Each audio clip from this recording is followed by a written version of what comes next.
Hi, I'm Cheryl. I'm Dan, and welcome to our podcast, where we're talking to real people about real problems in real situations. So grab a cuppa while we talk founder life. So thank you for coming on. Start off, just introduce yourself and tell us a little bit about what you do. Yeah, so I'm Cheryl, Cheryl Sharp, the founder and CEO of Pink Pig Financials. We are an accountancy practice for ambitious business owners who want more out of their life. So they want to do more of what they love with who they love. And we use the accounts and our skills and knowledge and everything to get them there. So we don't just tick boxes for HMRC. We're not your boring traditional dinosaur accountant.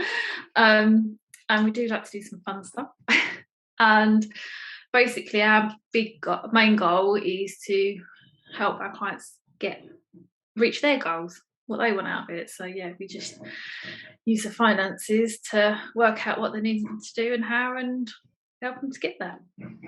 Okay, sounds very exciting. You've also got, I mean, it sounds very Pacific as well, like kind of the bit about, you know, you're looking for ambitious people that match your needs and things like that. So you must have come on quite a journey to get to where you are now. Would you tell us a little bit about? It's been a huge 8-year journey. Well, to be fair, we've known who our ideal client is for the last probably 4 or 5 years. It was just trying to make sure that we didn't just like ditch all of our clients basically and start again, because obviously when you've got salaries, you've got to be careful, you can't do that, can you? So when I first started out, my goal was literally just to cover like the bills, and I didn't really understand niching, excuse the dog, or ideal clients or anything like that. So although I kind of tend to gravitate towards other mums, I pretty much would take on any client that needed anything accounts related, which was great initially. Money started coming in, covered the bills, happy days. But I was working a ridiculously amount of hours and never seemed to have any money still. So I then started working alongside and learning more about marketing and ideal clients and things like that, and then established who my ideal client was. And funny enough, it was along the family route.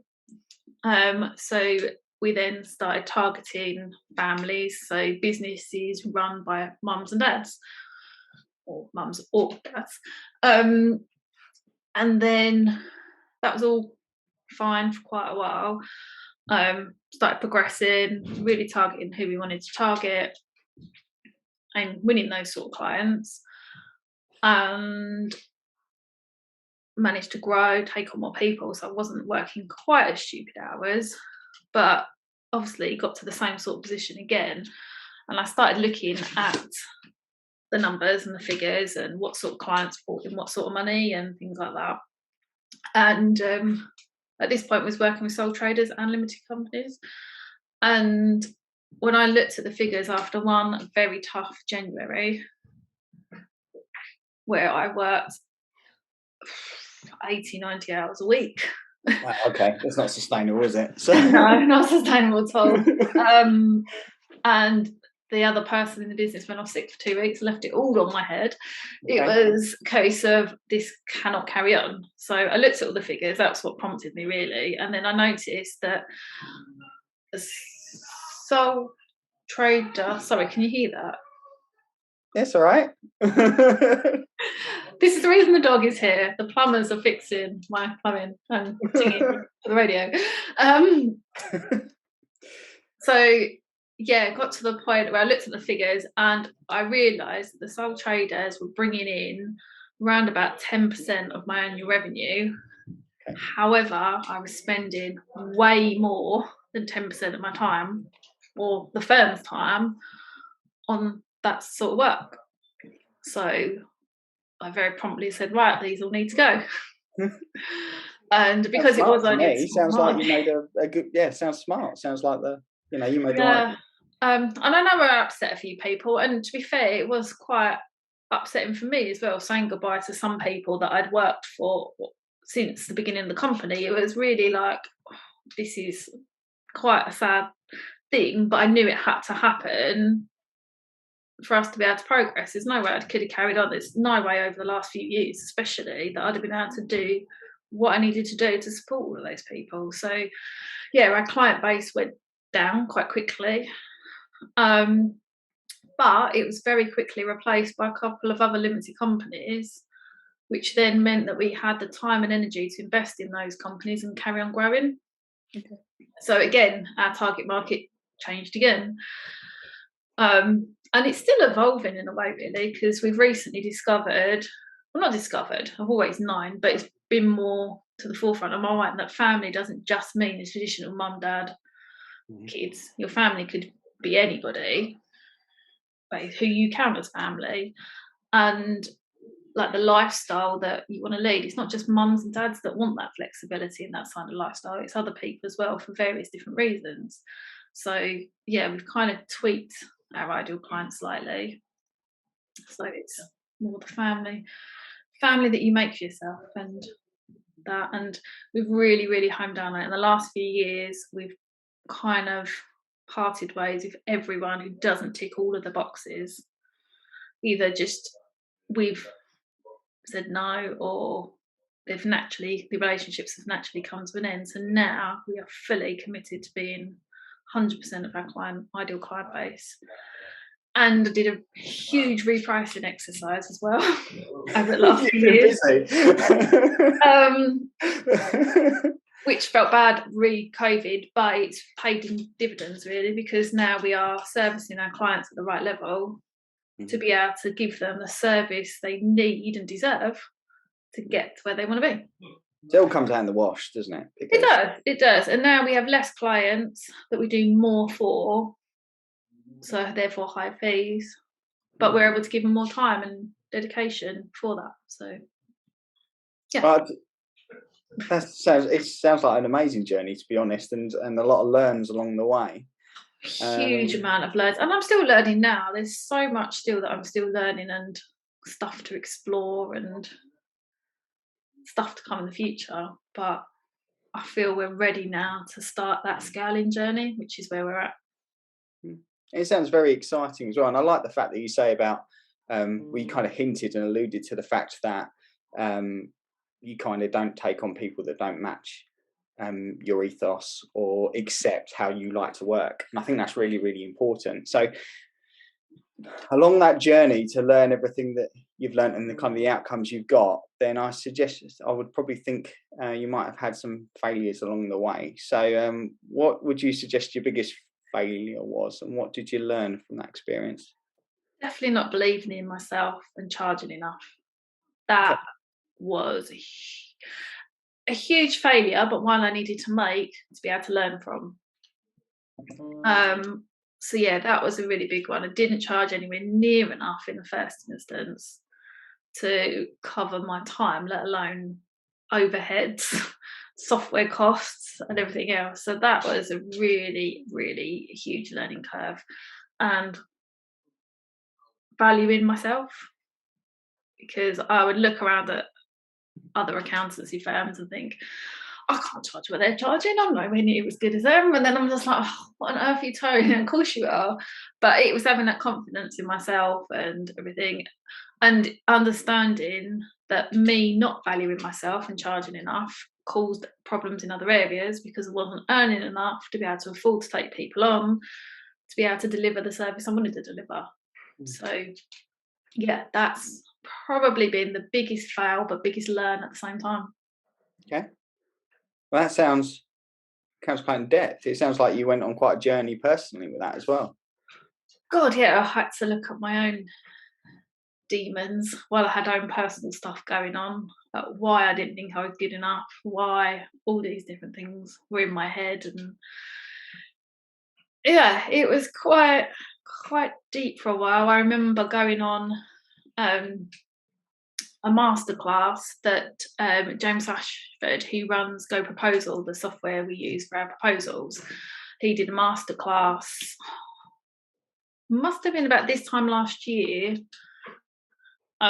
all about repricing and charging what you're worth and everything. And I remember it was a Saturday morning, and I'd got up late anyway, so I didn't turn the camera on because there was me in my pajamas, and accountants, you shouldn't really be unprofessional sitting there in your pajamas on a Zoom call. But very quickly I realised actually it was probably a good point, because I sat there sobbing for a good half of the session, having to look at all of these different things about myself, my confidence issues, why I didn't think I was good enough, and a huge amount of self-development in that as well. Okay. But I'm glad I did the work, because it really, really, really helped in all areas of the business, not just the pricing. It's given me extra confidence. So yeah, it was worth doing. So you think it's really helped you to Oh, forwards and grow the business? And yeah. I mean, the me you see now is not the me you'd have seen at the beginning 8 years ago. There's no way on earth I'd have even come on a Zoom call, let alone record it and have it as a video, or talk to somebody about my journey or anything. So yeah, it's been a long journey. And it's still not over yet. I've still got a lot of confidence issues to work on, but I now can see it, and I know now what I need to do to push through it and just go. No, I think everyone, even the people that come across the most confident, can sometimes struggle with confidence at certain times in different situations. It's just having the guts, isn't it, to make that first step. It's yeah, and it's recognizing like imposter syndrome. I always used to say I suffer with that all the time, but listening to a lot of people, podcasts, reading about it and everything, and my business coach has helped me to see that actually imposter syndrome is good to a degree, obviously. As long as it's not crippling, it's good, because having those feelings means that you're pushing yourself and you are outside your comfort zone and you are growing and learning and improving yourself. If you went into the room feeling you was good enough all the time, you'd never push yourself. So having those feelings, and it's about using those feelings in the right way, isn't it? Yeah. The amount of times I've had to give myself a talking to because the whole imposter stuff starts creeping in, and then I'm like, no, you are entitled to be here, you are okay to be here, you are good enough, you're just as good as all these other people, or whatever it is I'm doing. And then afterwards, achieving it, you've really achieved it, if that makes sense. No, that makes total sense. It makes absolute total sense. Has it made you kind of reevaluate how you see and perceive things? So something that you may have taken within your business, and may have taken as an insult in the past, now you look at it slightly differently, maybe? Yeah, there's a lot of things like learning not to take them personally, big thing, because you can't. I would before, if I just got one like little funny comment or something, or I read into something too much, I'd overthink, think the worst, think the business is gonna fail, I have to go and get a job, and all these things. So yeah, not taking things personally, but also, as I said, like to push myself and to grow and to not take everything to heart. And just because somebody doesn't put something in a fluffy way in an email doesn't mean they don't like or value or anything like that. It's them, it's not me. That was a huge learn, and that was something that we learned a lot of when it comes to like all the disc profiling. Yeah, learning other people's styles really helped to understand where they was coming from. So like a dominant type of person, before I'd have thought they're being blunt, they don't like me, or they don't appreciate, or all these things would be going through my head whenever I got a message from them or an email. But now I know that's just their style, and now I've learned to take that step back and not take it personally or thinking about it, and it's them. I don't know, sometimes I could probably be blunt or something in an email. It's just because I'm getting out what's in my head and sending it. But I now know that I don't need to sit there and overthink and re-email them and go, yeah, I didn't mean this. Or I didn't mean it that way. Because they don't take it personally either. It's just that's what it is. As well, it's like when you said at the start about how you built your business and almost around having like-minded clients and like-minded people that follow your ethos. So I think you've probably got that understanding where everyone just understands each other and understands that no one's being rude or insulting anyone. It's just they're communicating in the most quickest and effective way that they possibly can. Yeah, and I think we've spent a lot of time on that the last year or so. Is because obviously as the team's expanded, clients still only have that relationship with me. So we've had to invest a lot of time in the girls building those relationships with clients as well, so that they see them, they speak to them, and it's not just over email. They actually get to do like video calls and get to know them. So we've changed a lot of our procedures around that, so that those relationships can then be built up. So, but I think again, it's just understanding, and you don't know what you don't know, so you can't kick yourself for not knowing it all at the beginning. You learn it as you go along, and as long as you make something out of it, so you learn something from it, even if it's not a mistake as such, you just learn that actually, all right, we could do this better, and is just going to help progress your business and your own self-belief and confidence and everything, isn't it? Definitely. I mean, just kind of going on from that, from what you've just said there, then with this very positive change of perspective and more better understanding of maybe how people communicate and what's going on. What is an insult you might have received in the past that you're proud of?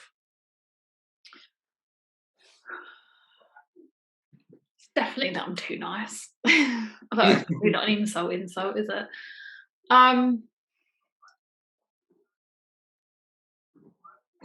Oh God, you've thrown me there. I'm trying to think what I've had.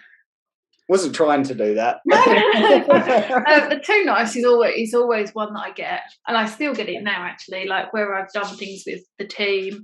And to be fair, I think I was too nice and I got walked over in the past, but I've learned from that and now I'm nice in a different way. But yeah, a few people have said that I'm too nice with how I treat the team, but it's a team of mutual respect, so I value them and I want them to know about it, so I do treat them. And in return, they do a bloody good job. Excuse my French. So, you know. Wouldn't really call that French, but that's why. You know what I mean. Excuse my language. So yeah, there's that. I guess the other insult that always sits at the back of my head is like, I'm not good enough, or I'm not never gonna get anywhere, which all came from a certain person, but it spurred me on to prove them wrong. So I guess, yeah, it is meant as an insult and to keep me how they wanted me, timid and shy and reliant, but it's had the opposite effect really, because it spurred me on to be good enough and make something of myself and be successful. Oh, I think sounds like it. Well, it doesn't sound like it is an amazing journey that you've gone through to get yourself to where you are. So if we kind of think about that then and where you've come from and to, if you could go back and give your 18-year-old self one piece of advice, what do you think that would be? So part of me would be stay away from a certain person and maybe go down the accountancy route a bit earlier. Okay. But I honestly believe that if anything was different, I wouldn't be where I am now. And as much as I've gone through a hell of a lot of stuff, it's made me into who I am now. So yeah, I guess the only piece of advice I would say is it will be worth it and you will get there. Just don't give up, and use it to your advantage.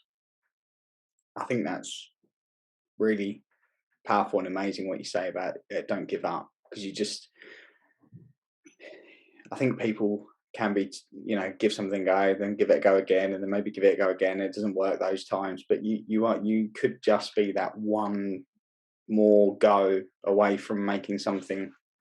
Yeah, well, there's that meme, isn't it? It goes around on social, and there's the two blokes with the axes, underground, and one's given up when he's like that close to the diamond or whatever it is. I can't remember, the gold or whatever it is. And it's just like, that is so true. You just never know how close you are, and it could just be one more thing you need to do, and you're there.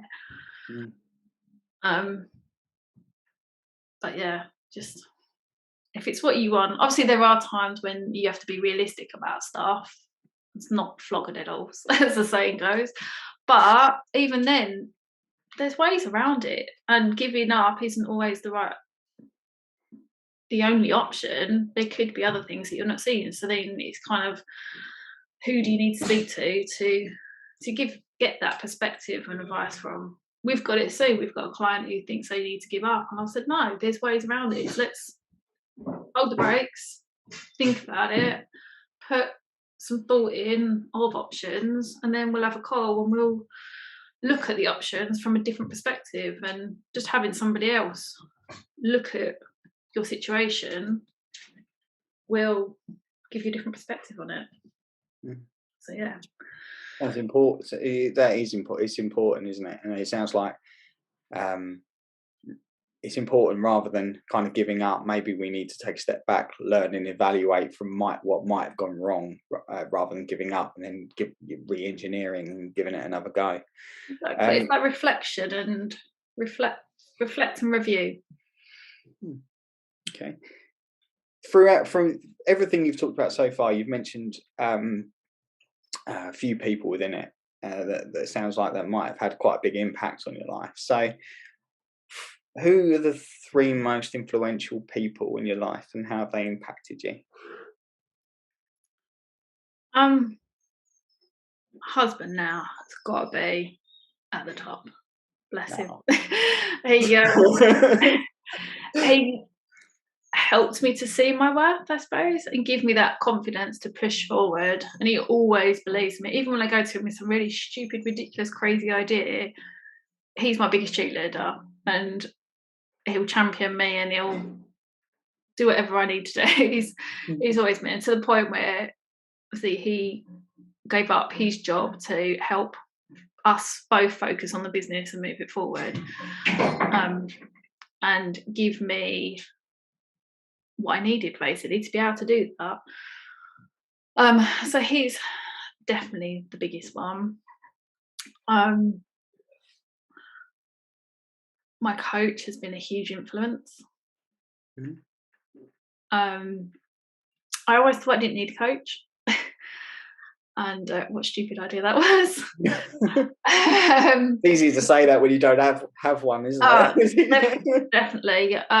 So I've been working with my coach, I want to say a year, but maybe more than a year actually.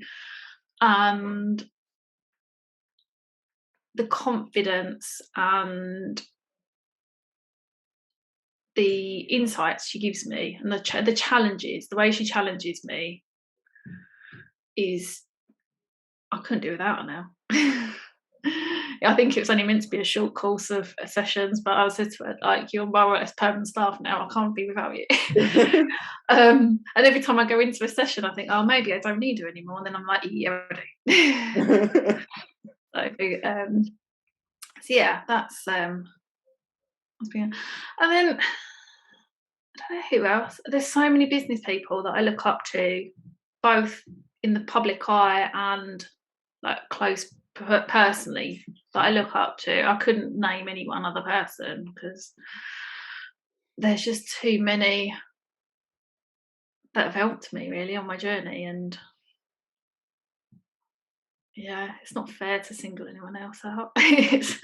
Because they've all been brilliant, and even the ones that haven't been a positive experience have in a way shaped me and pushed me forward. So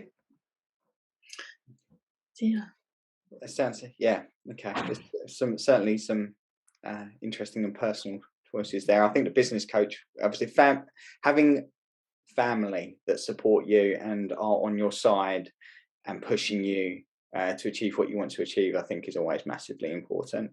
Oh, it is. You need to have somebody, even if they're not full-on cheerleaders, you need somebody who's supportive and not draining, because you can't have that influence. It's just going to bring you down, isn't it? You need somebody. They don't, as I said, they don't have to be your biggest cheerleader, but they just have to believe in you. Yeah, I think that's important. I think the business coach is another amazing example, because it's just another probably example of that support, another thought, another soundboard to sound things off of, and also. Yeah. And I went a slightly different route. So a lot of other accountants have got like coaches within the accountancy space, and others have got business coaches. I've gone for a life and mindset coach, which 95% of our sessions are all business related, but a lot of it is mindset around all of that. And without having the right mindset, never going to happen. No. I think, and that's important. It's important to have the right mindset to move forwards. Yes. Thank you for going through that in a lot of detail. It's really interesting, actually, and thank you for sharing some of your real personal lessons, and it's really insightful. Thank you. I could go on for hours, so yeah, carry on. It's good to move on to the next bit. Video is yours. No, but thank you. I think we could have learned a lot from that first part. So what I'm going to do now is, before I cough my guts up, sorry, is move on to something a bit more light-hearted. So some of these questions. Sorry, here I go again. There you go. Hopefully that solves the problem. These questions are we'll just go through a bit more of a light-hearted section. So let's start with, if you could live anywhere in the world, where would it be? I think you already know the answer to that one. I do. I don't know why. Shall I tell everybody? Cyprus. In lovely, sunny Paphos, and I don't actually even want to look at the weather forecast for Paphos today, because it's going to be a hell of a lot nicer than it is here. Paphos has caught our hearts. Is that the right way of saying it? Touched our hearts. We fell in love with the island 3 years ago. Actually, it probably was almost 3 years ago exactly, because we went out in the Easter holidays. Was our first trip out there together, and just fell in love with the country. Really, the climate, the people, the way of life. It's just, we just fell in love. And then we found the ideal location where we knew we'd have the lifestyle we wanted. So. Which is in Aphrodite Hill, on a golf course, with horse riding and a pool and football stuff for the kids as well. It's just got everything there. And because the way we want to live out there for a little while, we'll be backwards and forwards, and I'll be there on my own and stuff like that. It's all in an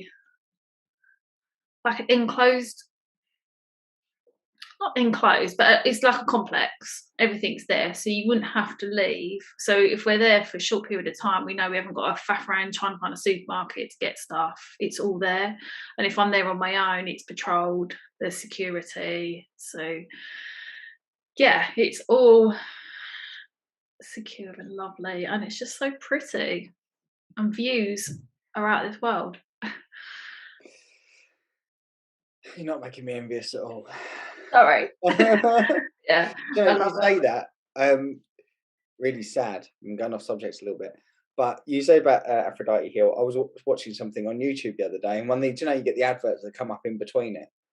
One of them was of Aphrodite Hills, and so I immediately thought, this is Cheryl's fault that I'm getting this advert. But we spent some time out there over Christmas, because we thought, if we still love it in the winter, then it's hard to love anywhere like that in the summer, isn't it? Let's be honest. Bit of sun, and heat, and you can love anywhere more or less. But yeah, the fact that we went there in the winter and we had a couple of really grey, rainy days, and we still absolutely was on cloud nine and loved it, just proved to us we know exactly the road we want to live in. We know exactly the house. Well, more or less the house. There's 2 or 3 different styles. We know which we'd like one of them. It's just what's available at the time when we come to get one. So, yeah, one day we'll get a villa and I'll live between the 2 countries. And eventually, I'd like to relocate. And the beauty of what I do is it's all remote anyway. So I can live and work to my heart's content. I'm just turning my notifications off. And yeah, it shouldn't affect the day-to-day running of the business at all. Even the time difference isn't an issue. And we've proved it because Ellie's been travelling the last year and a bit now, I think it is. And all right, first of all, she was travelling in the UK, but then she's been in Poland, she's been in other parts in Europe, she's now in South America, and it works. All right, I know there's more of a time difference at the moment, but it works. So why not have that lifestyle while working? No, it sounds pretty amazing, to be honest. Right. Sounds like you thought about it a lot, which probably means that you've probably got the answer and thought about the next question a lot. Which, if you won big on the lottery tomorrow, what would you spend it on? See, this is me and James love playing the lottery game. Obviously, the first thing we do, well, not obviously, but the first thing we do is go somewhere hot and sunny, maybe further than Cyprus, to give us that real remote cut, but to go and plan. Although, to be fair, I think if it ever happened, by the time it happened, we'd have most of the plan anyway. But yeah, personally, place in Cyprus, we'd be able to go and get the exact ideal villa we wanted, dream villa, job done. Probably wouldn't move at home. I love my house.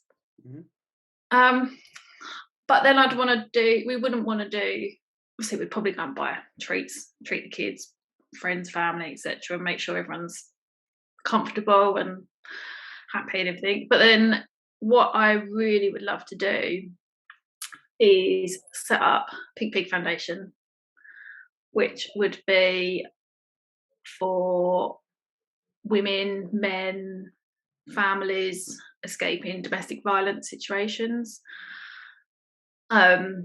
Some kind of, depending on obviously how big the lottery win was, but let's say it's a big one, some kind of refuge, safe place for them to be. And then the ideal part of it would be helping these people then get back on their feet and giving them the confidence and the ability to set up their own business so that they can then become independent. I think that's, when you've been in that situation, one of the biggest things that you lose is your independence. So being able to give that back to somebody, I'd love to be able to do that, and then help them set up their own business, invest in that business, give them the startup capital they need, and so forth, and have a team of people that can work with them on things like mindset, getting their confidence back, the practical side of things, because you're going to need the practical side of getting your life back on track and buying a house and all that stuff,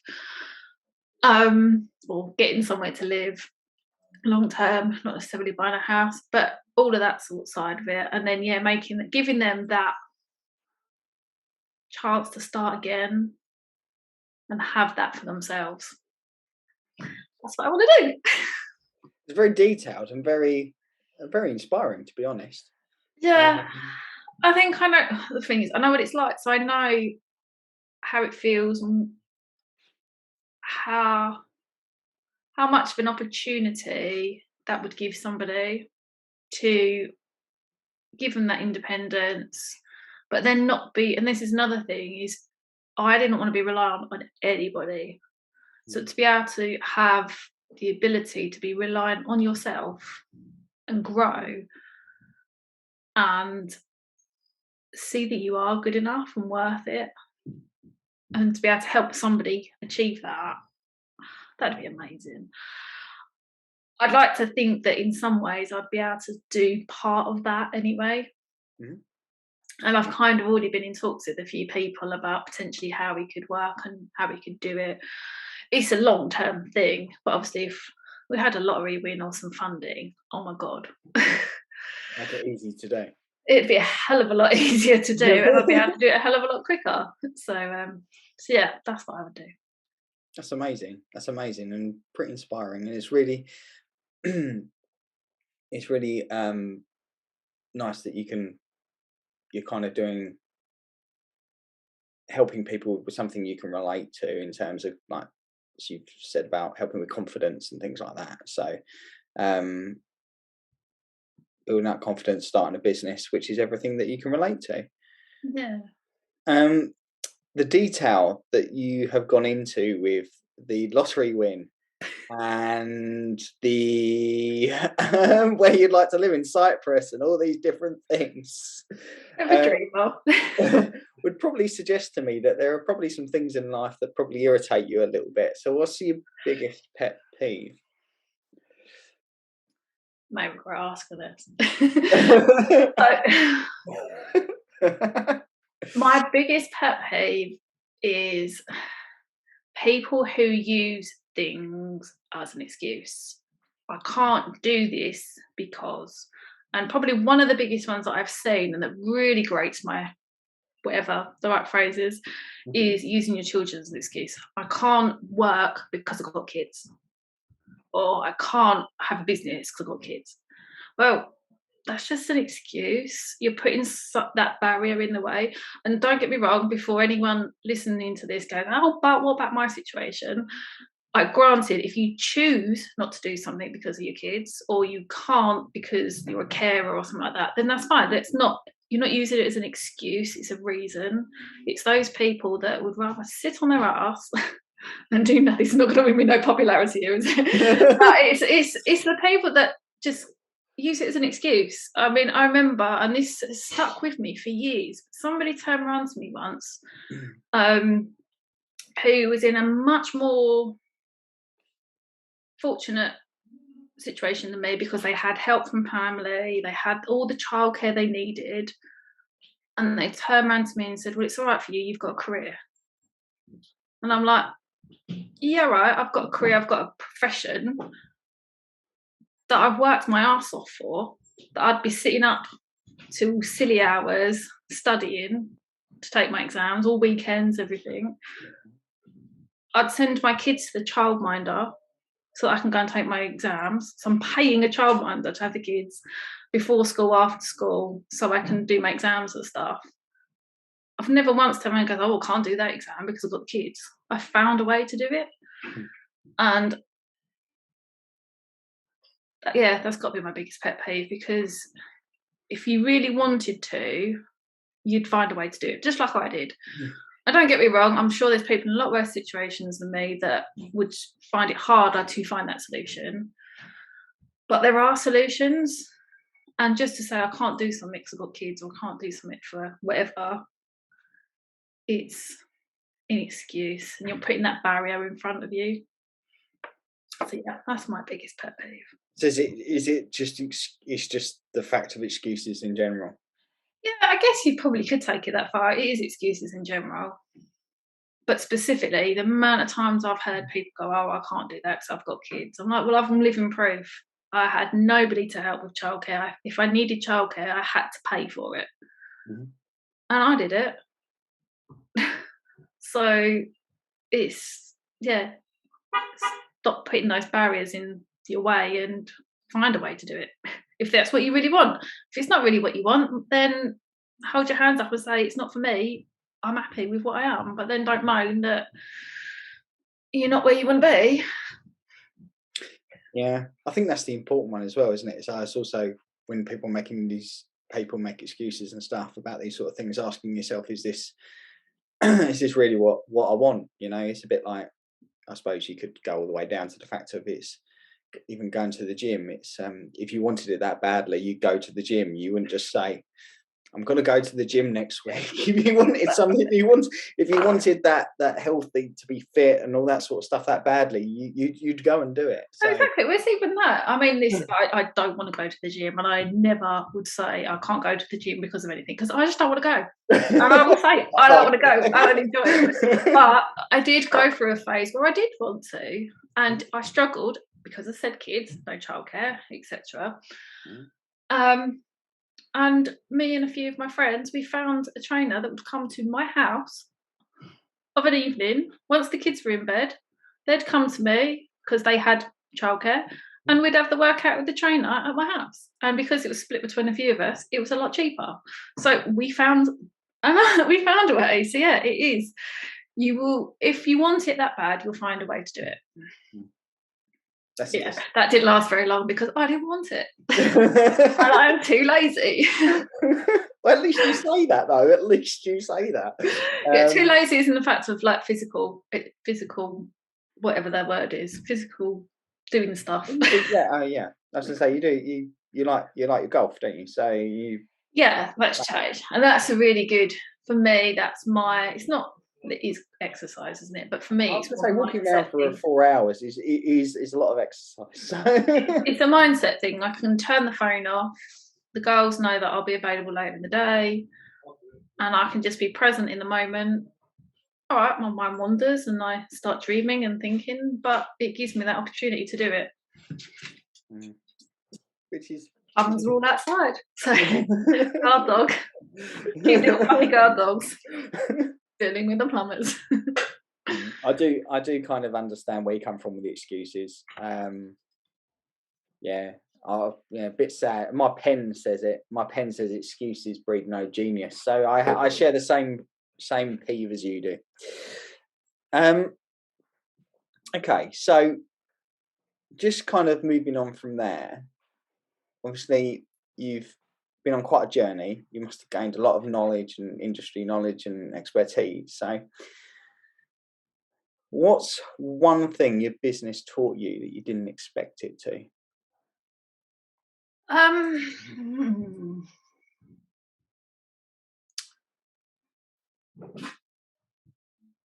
I guess in a way, I didn't expect business or having a business and running one to teach me that I can do it, because you kind of think it's like, well, if you are doing it, then of course you can do it. But I think that was very unexpected to kind of realise that. And if I hadn't have done that, I hadn't set up the business and just stayed employed or whatever, I don't think I'd ever would have had such a huge step forward, as in my confidence and everything, because I'd always be working for somebody else and there'd always be that barrier and limit. So I'd say running the business has opened my eyes to so many things, and so many things I didn't think I'd need to do as business owner, or as an accountant, should I say. I always saw myself as an accountant, not business owner, and I've had to flip that massively to I'm a business owner first and an accountant second. So learning all these different skills, marketing, the admin I was all right with, to be fair, but marketing, selling, I knew I'd have to learn that, but not to the degree that I do. Leadership. I never expected to have a team as big as I've got now and growing. And the importance of like culture and things like that, I never even thought about in the early days. But I thought running a business was more like you make money, pay your suppliers, and that's it. You do what you say you're going to do. I didn't realise there was quite so much else to it. So there's not one thing really that I've learned unexpectedly. It's a huge amount of things. I think it's been great. I think that, yeah, a lot. I think we all can fall into that trap of thinking that there's not other things that you need to do when you run a business. There's loads, and it can get out of hand. So I think we may need a whole other episode on that. Definitely. I think, things can always grow arms and legs, isn't it? So just kind of thank you for your time. It's been going on, and your time. But I've got just 2 more questions that I think people might find a bit interesting. So you've alluded at the start, you said quite a few things about dinosaur accountants, which is kind of the same frustration I have in my industry as well. So look, I'm with you on that. But what is it particularly that frustrates you most in your industry, or is there something? Yeah, I mean, there's such a perception. When you say accountant, you think older man in a grey suit, boring. Probably also think just brings bad news because they're delivering tax bills and doing the taxman's job for them. And I think that is the perception of the industry, and that's what I would call dinosaur accountant. But there's such a better way of doing it. And I'm not saying that my way is the right way or the only way. There are so many other ways of doing it. But the way we've found is the digital way. So we are fully digital. We don't do paper. I like paper. And we find the most simplistic way of doing things, because you're a business owner. You ain't got time to be faffing around doing it in the long ass way. You want it simple and easy. And dinosaur accountants don't do simple and easy in tech. So generally, by that nature, they're going to be long-winded and boring and just hell, frankly. So yeah, we like to think we are far away from the dinosaur accountants as you could possibly get, and doing things in a fresh, even fun kind of way. And yeah. Well, the world's changing, isn't it? And people that don't know that. I guess in some respects we are lucky that we are in an industry that is forward thinking and that doesn't have too much red tape. So I know I've got solicitor friends, yourself as well, where there's a lot of red tape and you can't move forward as quickly as we've been able to. But at the end of the day, you just got to grab these opportunities and go for it. And if you think something's a good option, then try it out and see. I always say, don't use tech for tech's sake. Use it to solve a problem. That's what technology is for. It's to solve a problem, not just to have all these 1,000,001 apps on your phone. They're just going to create problems. So yeah, we've always been very wary of not overloading with tech, because you don't need to. You just need to make it simple, which is one of our values: simplicity. Keep it simple. It's tech's there apparently to make our lives easier. So exactly. So that's what we want it to do. Not make it harder. Then lastly, which is one that we always close with, as you know, what's the one question you wish I'd asked you, and how would you have answered it? Do you know what? I don't know. That's it. Okay. When we did all of these before and I thought about it, I was like, that's a really good question. And I actually had an answer for it and now I've forgotten. What do I wish you'd ask? It's always easy when you're not put on the spot for it, though, isn't it? It is, isn't it? Put on the spot. When I asked you, I knew exactly what my answer would be, and now I can't remember.